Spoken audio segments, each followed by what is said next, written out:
Ciao! Hey guys, how you all doing? So I'm finally back in the UK after what has been an incredible 2.5 weeks in Torino for Eurovision 2022. And as always, I have to come online and do my thank yous. Now, the first thank you will always go to the Vox squad, not only the team that were there in Turin helping with videos, watching rehearsals, doing interviews, so Clara, Jess, Stu, we had Samuele, Marika, Nicoletta was there, Dylan, Harry, Paolo, Tommy, all of you guys that were there in Turin helping make it an incredible 2 weeks. And also those of the team that weren't able to go to Italy for the contest this year, but have been present all through the season, taking part in videos, writing articles, working on social media, etc. I have the best team. I will say this all the time. I have the best team around me. You guys are fantastic and mwah, I love you all. Thank you for everything that you guys have done. Secondly, I have to thank you guys for watching us. We managed to meet quite a few of you in Torino, which was such a special experience for us. We were able to say thank you to you face to face for all your support. To those of you that have only just recently subscribed, to those of you that have been following us for 5-6 years, however long we've been around, you've been on the journey and you make the journey what it is, and we wouldn't be here doing this, and we wouldn't be doing it if you guys didn't watch us and subscribe and comment and like our videos. And you give us so much support that I don't even think you know how much you spur us on, especially over the past couple of years with COVID, the pandemic. We had a cancelled Eurovision. We continue doing what we do because you guys were there for us. So a huge thank you for the support that you guys have given us. Now, I have to also shout out to the volunteers at Eurovision in Torino. As ever, the volunteers have been absolutely fantastic, helping out so much. Any requests that we had, someone was always there to help us out. Also to the ladies on the snack bar. I would love to think you're watching, you're probably not, but you ladies were amazing. Thank you for keeping me caffeinated for 2.5 weeks with delicious cappuccinos and lovely snacks. Now, the other really special thing about being at Eurovision this year, of course, was seeing old friends that we knew from contests before, but also making some new friends. And I have to shout out to Eric and Andre and JP, but also the Polish media team that were there this year. So to Maciek, all 5, 6, 7 of you, however many Macieks were there, to Natalia, to Maria, to Mickey Mieszko. You guys, it was so great getting to know you a bit more and seeing your faces every day at the press centre. You really helped make the whole experience for me and also for Clara, who was in the press centre with me. And can't wait to catch up with you guys again, and hopefully it won't be another year before we see you all again.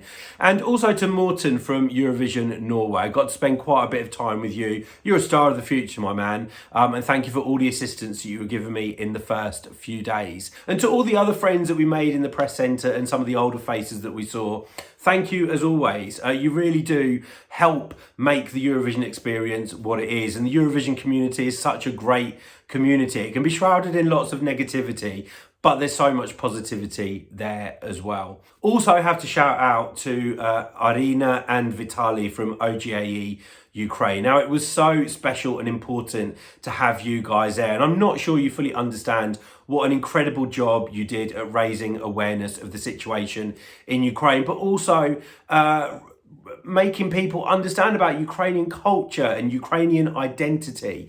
You worked tirelessly, not only supporting your song at Eurovision, but supporting your country and your people. And it was so important that you were there, and thank you for everything that you did. Now, this year's Eurovision, of course, wasn't without incident. I have to say thank you to the EBU for allowing us to be there on site to do the job that we do every year for you guys who follow us and watch us. You'll all know that there's been a real restriction on fan media at Eurovision, and whilst I don't necessarily agree with the extent that that is being done, we do have to say thank you to the EBU and to the Eurovision team for allowing us to be there this year, and hopefully, fingers crossed, we will be allowed to be there next year as well, wherever the contest is held. But also I have to shout out to Rai, the organisers of Eurovision this year. Of course, we had some drama, we had some technical issues. Let's not even talk about the sun, but they pulled off a fantastic show, the semi-finals and the final on Saturday night. It was such a pleasure to be able to watch it live in Turin. And from what I've heard from those of you that are watching at home, the show was fabulous. So, Rai, you did a fantastic job. And I feel you were up against it. I feel there was a lot of people either hoping that you wouldn't do a good job or just assuming that you wouldn't do a good job. And I think you kind of proved them wrong. So a big thank you to Rai for pulling off a fantastic show. Also to the presenters, Mika, Alessandro and Laura Pausini, also great Eurovision hosts, although my favourite was Alessandro, but I'm never going to hide that fact. And lastly, I want to offer my congratulations to Ukraine and Kalush Orchestra for their win.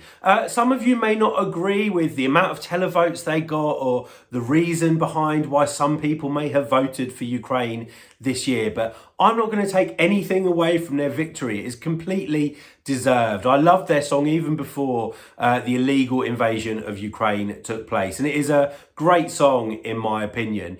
Like I said, many of you will have supported Ukraine with your votes at Eurovision this year, and I hope you know how important this victory is for Ukraine and Ukrainian people. It gives them a bit of hope, and Lord knows they need some hope right now. Of course, we don't know whether Ukraine will be able to host Eurovision next year. I really hope they do, and I hope they have peace at that time. But congratulations to you, and thank you for all the support that Ukrainian people and people from all around the world have been showing for Kalush Orchestra this year. They really, really deserve their win, and it is so important. But anyway, guys, I could go on and on and on. It really has been an incredible, not only an incredible experience in Turin, but an incredible season with so much to connect with you guys about, so many shows to watch, so many songs to listen to, so many new artists to discover.